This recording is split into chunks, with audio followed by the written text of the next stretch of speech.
Vietnam War had just ended, and my mom was reading an article about the first wave of refugees. These were doctors, lawyers, teachers coming to America would be forced to go on welfare. Someone had to say it. These people needed help. So she went to a friend, a president of a local college, and asked what could be done.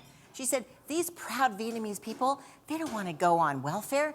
They need to learn how to get a job, get certification, and apply for citizenship. He agreed. He says, well, you have a credential. Why don't you create a program and to help them, and I'll give you a warehouse to teach it in. She said, yes, I can do that. My mother hadn't worked since she got married and had 6 children. But she worried that if she didn't do something, who would? My mother would always say, show up, be bold, and say yes. I was in elementary school at the time, and this was the summer. So while my friends were playing in the pool, I was helping my mom turn a hot, dirty, smelly warehouse into a classroom. And I loved every minute of it. I actually got to help. On interview day, she let me hold the big, giant camera. I mean, literally, it was bigger than me. And I tracked the students coming in for their interview lesson. Then afterwards, Mom would coach them privately on firm handshakes and eye contact. The state of California actually heard what she was doing and asked if she could help the hardcore unemployed, as they called them. These were generational welfare recipients who couldn't remember someone in their family ever having a job. She helped them too and changed their lives because she showed up and said yes. My mom is still the voice in my head, and through all the years of things changing, history really always repeats itself, so her words really ring true. Her guiding principles have helped me steer the rudder in my life, and I didn't really get it as a child, but as life started hitting me hard, personally and professionally, it was her words of wisdom that I would hear, but it was her actions that spoke louder. In 1988, I graduated from college and got my first corporate marketing job. And my first task was to create a newsletter the old-fashioned way, to format it. But I had another brilliant idea. So I brought our wedding present, a little Mac Plus, to work each day, and I proceeded to save a multinational company $10,000 a month. Thank you very much. I was pretty proud of myself at 23 years old, yes. So after about 3 months, my Mac actually died. There was no internal fan. Heck, there wasn't even a hard drive. So I brought the repair bill of $300 into the vice president of marketing, and he refused to pay it. I told him, excuse me, I just saved you $30,000, and don't you want to save 40? He obviously didn't. I walked out of his office completely defeated. How come he didn't appreciate anything I had done? Obviously, he didn't appreciate me. But my mom would say, God doesn't close a door before he's ready to open a window. And the next week, he did just that.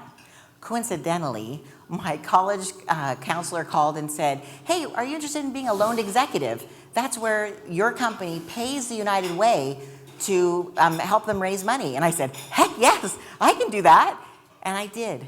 So after 3 months, I didn't want to go back to my real job. So after a fundraising event, I was on my way to the elevators to leave, and my TRW contact stopped me and asked if I'd be interested in a consulting gig. I thought, me? But of course I played it cool and I said, sure, let me check my calendar. And as the elevator doors closed, I started to jump up and down. I was so excited. Don't worry, there was no cameras in elevators in those days. That was good. So when I got home, my brilliant husband said, don't look too eager and call too soon. So when I did call, I said, you know what? I think I can move some things around and fit you in. She said, great. Why don't you bring a contract and a PO with you, and we'll get started as soon as possible. I had no idea what a PO was. I'm like, oh my gosh. So I drove down to our local library. Yes, Uncle Google was not born yet. And I asked the librarian to use PO in a sentence. She just laughed, and she gave me a sample contract and a purchase order, by the way.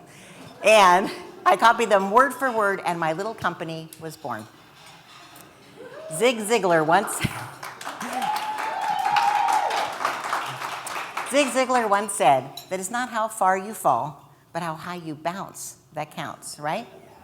So in the first couple of years of business, we were so blessed to attract and retain some pretty heavy hitters to our little marketing company, from large corporations to trade associations to public events. So at about year 4 to 5, I had this crazy idea that we should produce our own events. So I started interviewing sponsors, and I never forget the day I was standing in the middle of the Chrysler Corporation. I was so nervous. I was standing in my little 80s suit, giant shoulder pads, hair in a bun, right?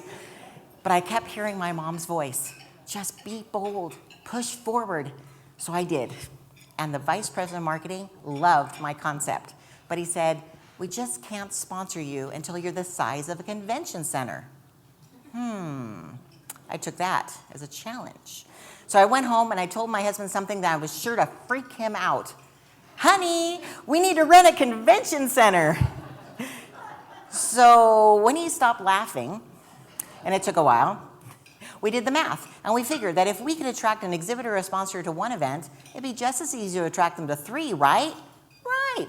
So I went ahead and I rented the Anaheim Convention Center, the Long Beach Convention Center, and the Los Angeles Convention Center, all within 5 weeks of each other, and I went right back to Chrysler. I slid that contract in front of the vice president of marketing, and I said, all right, you asked for it, you got it. We have retained 3 convention centers, and we're so excited to partner with you, so you can give us a Chrysler car to give out to a lucky attendee at the event. He just sat there, stunned. So when I stuck out my hand to seal the deal, he just laughed. He said, okay, you got yourself a car. And I said, wait a minute, just one? I mean, we have 3 events. I think we need 3 cars. Or do you prefer that I give the hood out of the first, the doors out of the second, and the bumper out of the third? I think he just agreed to 3 cars to get me out of his office. Oh, so funny. So over the year of planning, we actually produced our first child, and this event started to feel like a second. The exhibit booths got all sold out. Our sponsors were promoting it like crazy, except for one, our presenting sponsor, the Los Angeles Times. Not one ad, not one article had come out yet. So after numerous phone calls, I drove downtown to LA. I walked up to the big glass building and I cupped my hands around my eyes to look inside the office, and it was like the rapture happened. File cabinets and chairs overturned, paper strewn all over the ground, and no one was in sight. My heart just sank. Long story short, we found out that the entire promotions department at the Los Angeles Times was fired the month before our event, and no one thought to call and tell us. Yeah, I try not to freak out.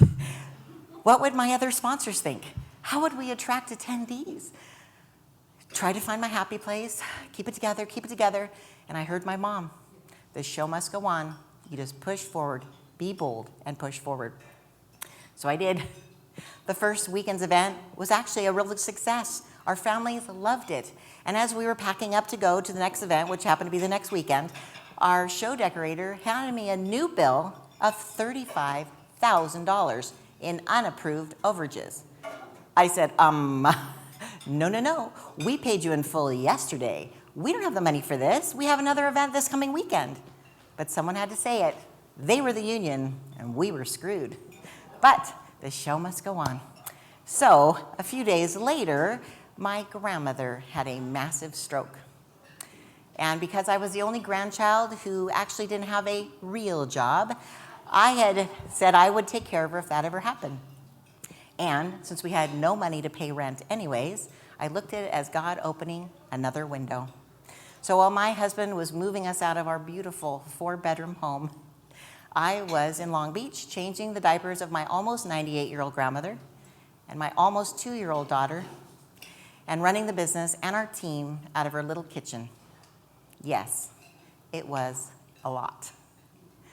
We had to borrow money to even put on the next 2 weekends' events. But thank God, it all came together, and our attendees loved it. Problem was, I wish there were more.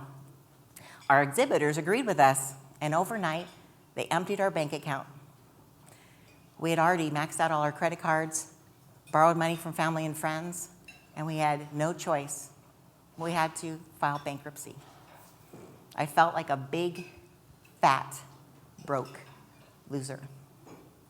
I was really convinced that people were out to kill me because I was such a failure. So I kept the shades drawn, and I didn't go out with Haley to take her for a walk in her stroller until the cover of night. My mom once came over and said sharply to me, "Pull up those shades. It looks like someone has died inside." I didn't have the heart to tell her. I thought it was me. I sank into a deep depression as my grandmother got weaker and weaker. I realized that because I had all these dark thoughts creeping in, I'd never been depressed before. I didn't know why they kept creeping in. And so I realized that because Graham and Haley depended on me, that kept me alive. But I just knew God had a bigger plan for us. He must have something better for us, but I couldn't figure out what it was because it was getting harder and harder to hear him. And I just didn't know if he was still there. So a few months later, Graham passed actually in my arms. And it was like the Holy Spirit filled the room, and Jesus himself was there to bring her home. And that actually renewed my faith because I realized that God was with me the whole time. So even though I thought this experience would kill me, it didn't. It actually made me stronger and more motivated to live the legacy for my children the way my mother had done for me. So after the next few years, God brought us more and more clients, and we produced 2 more beautiful children. Speaking of children, I don't know if I've told you yet, but I am the youngest of 6 kids. So my mantra has always been, you're not the boss of me, and you're not the boss of me, and you're not the boss of me. So one day after a marketing meeting with Kawasaki Motors, we were all sitting around after an event, and they were saying that the dealers were complaining that they weren't getting enough customers or something. And so but keep in mind, this was 2007, and the iPhone had just come out that year. So everyone was carrying around at least a flip phone. So I kind of said, a little sassy, I said, so how do you drive traffic to your dealerships? Again, I was a little sassy. I was tired, and there might have been a few drinks involved. So they said, well, our agencies do all the things. They do direct mail and TV ads and that new medium, email. I said, but wait a minute, aren't your customers mobile? I mean, literally, they're out driving motorcycles. So I simply suggested you probably should reach your mobile customers on their mobile device, maybe with a text message. I mean, I know it had never been done before, but hey, Mom always said, look for opportunities to let God show up, right? So Kawasaki actually loved my brilliant idea, but he said it was up to me to convince their agencies that it would work. Okay.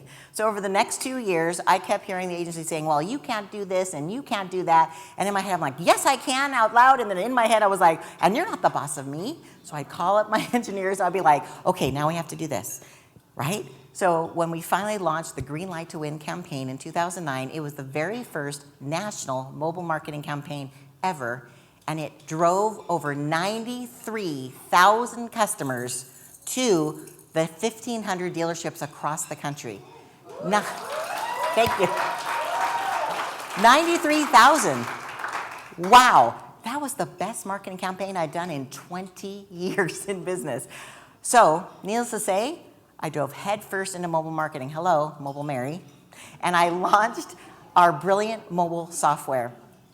The first couple years were kind of rocky because, 1, people thought mobile phones were a fad, right? And 2, it was during the Great Recession.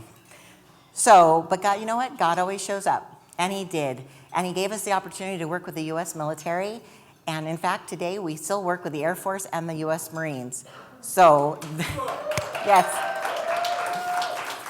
That opened doors to more and more companies, and today we are blessed with work. From retail stores to restaurants, from schools to city governments, from trade associations to industry experts, we help with mobile, social, and digital marketing that really gets results. Throughout the last 33 years of business, I've continued to look for opportunities to let God show up and to live the legacy that my mom planted in me. Because she would tell you, if you want to accomplish anything, impact lives, and change the world, you have to show up, be bold, and say yes.